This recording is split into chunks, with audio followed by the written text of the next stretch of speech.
A 17-year-old Chinese man sold his kidney to purchase the latest Apple iPad and iPhone in 2011. As a consequence, he is now bedridden for life and requires dialysis. And just like the Chinese boy, we also waste our money. I'm not pointing this out based on just one or two examples. According to Bankrate's 2023 Annual Emergency Savings Report, more than 1 in 5 Americans have no emergency savings. This means that if a difficult situation arises tomorrow, they cannot protect themselves and their families. In this video, we'll explore why the middle class faces financial challenges. It's acknowledged that the poor may struggle due to a lack of funds, but the middle class typically has more financial resources. Despite this, their decision-making when it comes to money is often disastrous. This lady, residing in the UK, struggles with a compulsive buying habit, leading her into a debt of £7,500. I'm in about £7,500 debt. Despite her financial situation, she finds it challenging to curb her shopping tendencies. She admits that even if a product exceeds her budget, she still purchases it. I might not want to buy, but I just buy it. She claims that refraining from buying triggers feelings of depression. When I can't go shopping, depresses me. Our situation is nearly identical. Research indicates that 94% of US consumers admit to spending impulsively. This practice is exacerbated by shopping events such as Amazon's Prime Day, which offers discounted products online. While these events yield significant profits for the company, the question remains, what is the solution for us? To address this issue, we must first comprehend why impulsive and compulsive buying occurs. Two primary reasons are excitement and FOMO, fear of missing out. When we look at any product, the excitement it generates often leads us to make impulsive purchases. But then when you go to the shop and you see it, it's just that moment and you're just like, oh, that's really nice. Or what the hell, just buy it. For instance, in 2020, Apple's AirPods outperformed the business of even Adobe and Spotify. In short, the brand's allure is so compelling that it can override our self-control, particularly with Apple products. The fear of missing out plays a role when there's a substantial discount. The urge to seize the opportunity often prompts us to make purchases without much consideration. The solution lies in adopting a waiting period. Giving ourselves 24 hours to contemplate before making a purchase can help curb impulsive buying tendencies. 28-year-old Rachel Richards managed to retire early and earn $16,000 a month in passive income. Before entering college, she said that she was already pretty freaked out by the idea of student loan debt, because even by then, she was a total finance nerd. She read everything she could about money management in middle school and high school. Richards earned several scholarships to attend Center College, including one for playing piano, and made up the rest of her tuition about $10,000 a year by selling Cutco products. Thanks to that side hustle, and to some AP credits she earned in high school, she graduated debt-free in 2013 at age 20. Less than 8 years later, she and her husband are financially independent, she's retired, and she brings in about $16,000 a month in passive income. It's how she did it. She started by saving over half her paycheck and put it into savings so she is prepared for emergencies and investments so her money can start growing over time. The couple bought their first investment property, building a passive income generating machine. She turned a passion project into passive income. She self-published her book Money Honey on Amazon.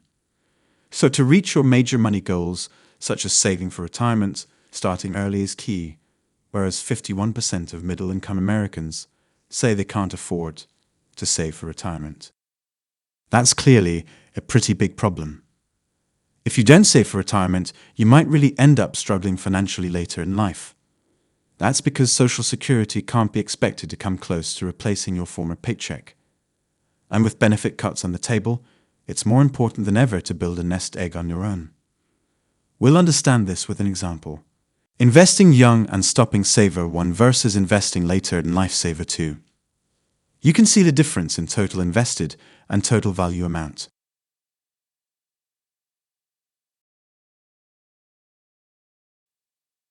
People just go through life doing the bare minimum to survive, wasting their time watching TV or daydreaming, and all they're waiting for is one thing. This one thing is perfectly exemplified by the lottery. But because of this desire, we often fall victim to numerous fraudulent companies, with a significant number operating under the umbrella of multi-level marketing using a pyramid scheme. Here's how they operate. Individuals at the top receive more money initially.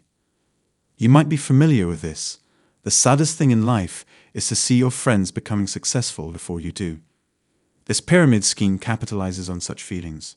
For instance, if your friend invests money and starts receiving returns, the pyramid begins to take shape. As you invest your money, the individuals orchestrating the scheme amass a substantial amount. However, once you invest, they cease payments, having utilized the initial payouts as social proof to attract more investors. Man carrying losing lottery tickets burns himself alive. Despite such extreme consequences, we'd find it challenging to break free from this lottery mentality. The solution lies in a psychological shift. We must exercise self-control. To attain the wealth we are capable of, we must transform ourselves into individuals deserving of such prosperity. Someone who adds value and improves the lives of others way beyond what you get. A man killed himself after amassing debts of more than £65,000 on his credit cards. Unnecessary usage of credit card contributes to a rise in our debt, often making it challenging for many of us to settle payments on time. It's important to note that not all expenditures are unnecessary. However, the more frequently we utilize credit cards, the more profit the bank accrues, leaving us with limited resources for savings. Let's consider a scenario where the billing date for our credit card is the 15th of every month. Suppose we make a $10,000 purchase on the 1st, with a due date on the 2nd, and we don't have sufficient funds on the 2nd to pay the full amount. Instead, we pay the minimum due amount of $200. Given a credit card APR of 21%, if we have a remaining balance of $10,000, we would accumulate approximately $175 in interest next month, if only the minimum is paid now. This can become significantly expensive, as interest charges accrue from the date of purchase and continue to accumulate until the dues are settled. If you have $100 in cash and you make a $150 purchase using a credit card, you won't be able to afford to pay back the credit card. Warren Buffett emphasizes the significance of avoiding purchases beyond your means. This mindset is harmful to wealth and financial stability and will leave you in a financially strained position. The power of compounding accelerates wealth growth by earning returns on both the initial investment and accumulated interest over time. Conversely, credit card interest compounds against outstanding balances, leading to an escalating debt burden when only minimum payments are made. Failure to address credit card debt results in a compounding effect, where interest accumulates on the principal balance, making it challenging to break the cycle. While compounding can be a powerful wealth-building tool, its adverse impact on credit card debt underscores the importance of responsible financial management to avoid long-term financial strain. Robert Kiyosaki, an American investor, businessman, author, motivational speaker, and financial commentator, rose to prominence in recent years with an estimated net worth of $100 million. What's intriguing about his success is that he did not come from a wealthy background. His family, much like many working-class households, faced financial challenges and lacked optimal financial education. Despite these hurdles, he managed to achieve considerable wealth. His journey is detailed in one of his best-selling books, Rich Dad, Poor Dad. In this influential work, he shares insights and lessons learned, offering a unique perspective on financial success and the mindset required to attain it. One day, he asked his father, a highly educated individual with a PhD and multiple degrees, the crucial question, "Dad, can you tell me how to get rich?" Unfortunately, his father, who was not wealthy himself, responded with conventional advice, encouraging Robert to stay in school, get good grades, and find a safe and secure job. This father, whom Robert refers to as his poor dad, was financially stable at the time, but would later face financial challenges. Robert's journey takes an interesting turn when he befriends Mike, whose father becomes known as his rich dad. Rich Dad, despite not being wealthy at that moment, begins mentoring both Robert and Mike on the principles of becoming truly rich. One of the foundational lessons imparted by Rich Dad is the importance of understanding the difference between assets and liabilities. Rich Dad emphasizes that to become wealthy, one must prioritize acquiring assets. The critical insight is that the rich focus on accumulating assets, while the poor and middle class often acquire liabilities, mistakenly considering them as assets.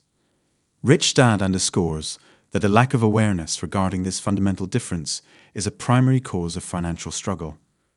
For clarity, an asset is defined as something that puts money into one's pocket, whereas a liability is something that takes money out of one's pocket. This distinction, according to Rich Dad, forms the crux of financial success and serves as a guiding principle for those aspiring to build wealth.